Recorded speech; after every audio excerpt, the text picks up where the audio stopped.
UP की सियासत को शाह ने हिला डाला। विरोधियों की बड़ी बेचैनी, धनंजय सिंह के गढ़ में खेला होने की हलचल। ब्रजभूषण के साथ बनते नए समीकरणों पर सबकी नजर, बदल रहा पूरा सियासी नक्शा। ठाकुर वोट बैंक पर टिकी सभी दलों की नजर, क्या 2027 से पहले होगा राजनीतिक खेल? ये सवाल अब अहम हो गया है क्योंकि पूर्वांचल की राजनीति में जब भी किसी बड़े सियासी संघर्ष की चर्चा होती है तो जौनपुर का नाम अपने आप सामने आ जाता है। लेकिन इस बार मामला सिर्फ पंचायत चुनाव का नहीं बल्कि भविष्य की बड़ी राजनीतिक लड़ाई का माना जा रहा है। वजह केंद्रीय गृह मंत्री अमित शाह की वो चिट्ठी जिसने पूरे इलाके में एक नई बहस छेड़ दी है, क्योंकि काशी में श्री जगन्नाथ मंदिर से जुड़े कार्यक्रम को लेकर भेजा गया संदेश सीधे ब्रजेश सिंह तक पहुंचा और उसके बाद से राजनीतिक गलियारों में अटकलों का दौर शुरू हो गया। दोस्तों, सवाल ये नहीं है कि चिट्ठी में क्या लिखा था, बल्कि सवाल ये है कि चिट्ठी ऐसे समय पर क्यों आई जब ब्रजेश सिंह का परिवार जौनपुर में लगातार अपनी मौजूदगी दर्ज करा रहा है। यही वजह है कि पूर्वांचल की जानकारी से आने वाले बड़े राजनीतिक बदलाव का संकेत मान रहे हैं। और क्या कुछ संकेत निकल कर सामने आ रहे हैं? क्या सियासी समीकरण होने वाला है? चलिए आपको इस वीडियो में विस्तार से बताते हैं। नमस्कार, मैं हूं आपके साथ बबली। दरअसल इस समय सबसे ज्यादा चर्चा ब्रजेश सिंह के बेटे सिद्धार्थ सिंह को लेकर हो रही है। पिछले कुछ महीनों में सिद्धार्थ सिंह जिस तरह से जौनपुर और उसके आसपास के इलाकों में एक्टिव हुए हैं, उससे साफ संकेत मिल रहे हैं कि उन्हें जल्द चुनावी राजनीति में उतारा जा सकता है। राजनीतिक सूत्रों की माने तो जिला पंचायत चुनाव उनकी एंट्री का मंच बन सकता है। दोस्तों, यही कारण है कि अब हर कार्यक्रम, हर मुलाकात और हर राजनीतिक गतिविधि को बड़े चश्मे से देखा जा रहा है। विरोधी खेमे को भी एहसास है कि अगर सिद्धार्थ सिंह की एंट्री सफल रहती है तो आने वाले वर्षों में पूर्वांचल का शक्ति संतुलन बदल सकता है। लेकिन इस कहानी का दूसरा किरदार धनंजय सिंह है। जौनपुर की राजनीति में सालों से उनका प्रभाव माना जा रहा है। स्थानीय स्तर पर मजबूत नेटवर्क, समर्थकों की बड़ी संख्या और जिला पंचायत में पकड़ ने उन्हें हमेशा चर्चा में रखा है। यही कारण है कि राजनीतिक जानकार इस संभावित मुकाबले को सिर्फ चुनाव नहीं बल्कि प्रतिष्ठा की लड़ाई बता रहे हैं। अगर सिद्धार्थ सिंह मैदान में उतरते हैं तो सीधा असर धनंजय सिंह के प्रभाव क्षेत्र पर पड़ेगा। यही वजह है कि जौनपुर की राजनीति इस समय सिर्फ जौनपुर तक सीमित नहीं रह गई है बल्कि पूरे पूर्वांचल की चर्चा का मुद्दा बन चुकी है। और इसी बीच ब्रजेश शरण सिंह का नाम भी लगातार सुर्खियों में है।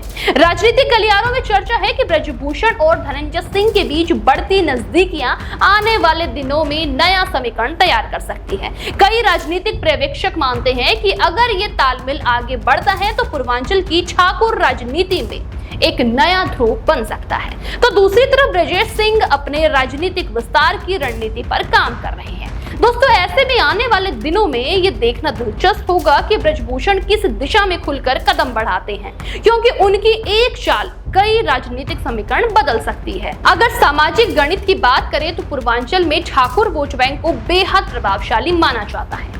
वाराणसी, जौनपुर, चंदौली, गाजीपुर, मऊ, आजमगढ़ और आसपास के कई जिलों की सीटों पर ठाकुर मतदाता निर्णायक भूमिका निभाते हैं। अलग अलग जिलों में इनकी आबादी लगभग 7 से 10% के बीच मानी जाती है, लेकिन राजनीतिक प्रभाव आबादी से कहीं ज्यादा माना जाता है। यही वजह है कि ठाकुर नेतृत्व को लेकर हमेशा बड़ी राजनीतिक हलचल दिखाई देती है। ब्रजेश सिंह, धनंजय सिंह और ब्रजभूषण जैसे नाम इसी सामाजिक प्रभाव के कारण सुर्खियों में रहते हैं। दोस्तों, इसीलिए ये लड़ाई सिर्फ व्यक्तियों की नहीं बल्कि प्रभाव, प्रतिष्ठा और भविष्य के नेतृत्व की भी मानी जाती है। बड़ी बात यह है कि लखनऊ भी पूरे घटनाक्रम पर बारीकी से नजर बनाए हुए हैं। मुख्यमंत्री योगी आदित्यनाथ अच्छी तरह जानते हैं कि पूर्वांचल का राजनीतिक संदेश पूरे उत्तर प्रदेश में असर डालता है। वाराणसी प्रधानमंत्री नरेंद्र मोदी का क्षेत्र है और जौनपुर आसपास के राजनीतिक समीकरणों का केंद्र माना जाता है। ऐसे में कौन किसके साथ खड़ा है, कौन अपनी ताकत बढ़ा रहा है और कौन किसके क्षेत्र में प्रवेश कर रहा है, ये सब लगातार देखा जा रहा है। दोस्तों, इसी कारण राजनीतिक विशेषज्ञ इस पूरे घटनाक्रम को सिर्फ स्थानीय राजनीति नहीं बल्कि 2027 की तैयारी का हिस्सा मान रहे हैं। उधर विपक्ष भी इस बदलते माहौल को ध्यान से देख रहा है। समाजवादी पार्टी और अन्य दल जानते हैं कि अगर पूर्वांचल में नए शक्ति केंद्र उभरते हैं तो विधानसभा चुनाव पर भी इसका असर पड़ सकता है। पंचायत चुनाव भले ही स्थानीय स्तर के हो, लेकिन उत्तर प्रदेश में अक्सर इन्हीं चुनावों से बड़े नेताओं की ताकत का अंदाजा लगाया जाता है। यही कारण है कि जौनपुर में हो रही हर गतिविधि राजनीतिक चर्चा का विषय बन रही है। अब निगाहें अगले कुछ महीनों पर टिकी हुई हैं। क्या सिद्धार्थ सिंह को औपचारिक रूप से चुनावी मैदान में उतारा जाएगा? क्या धनंजय सिंह अपने प्रभाव को और भी मजबूत करेंगे? क्या ब्रजभूषण खुलकर किसी खेमे के साथ दिखाई देंगे? और क्या अमित शाह की चिट्ठी सिर्फ शुभकामना थी या फिर किसी बड़े राजनीतिक संदेश का हिस्सा? फिलहाल इतना तय है कि पूर्वांचल की सियासत में हलचल तेज हो चुकी है, शक्ति प्रदर्शन शुरू हो रहा है और जौनपुर एक बार फिर से उत्तर प्रदेश की राजनीति का सबसे चर्चित रण क्षेत्र बनता हुआ नजर आ रहा है। आपको इस पर क्या कुछ कहना है, हमें कमेंट में जरूर बताएं। देश दुनिया की हर बड़ी सटीक और भरोसेमंद खबर देखने के लिए अभी विजिट करें हमारे वेबसाइट nowuttarpradesh.com और nownoida.com पर, क्योंकि यहाँ आपको सिर्फ सुर्खियां नहीं बल्कि पूरी जानकारी मिलेगी।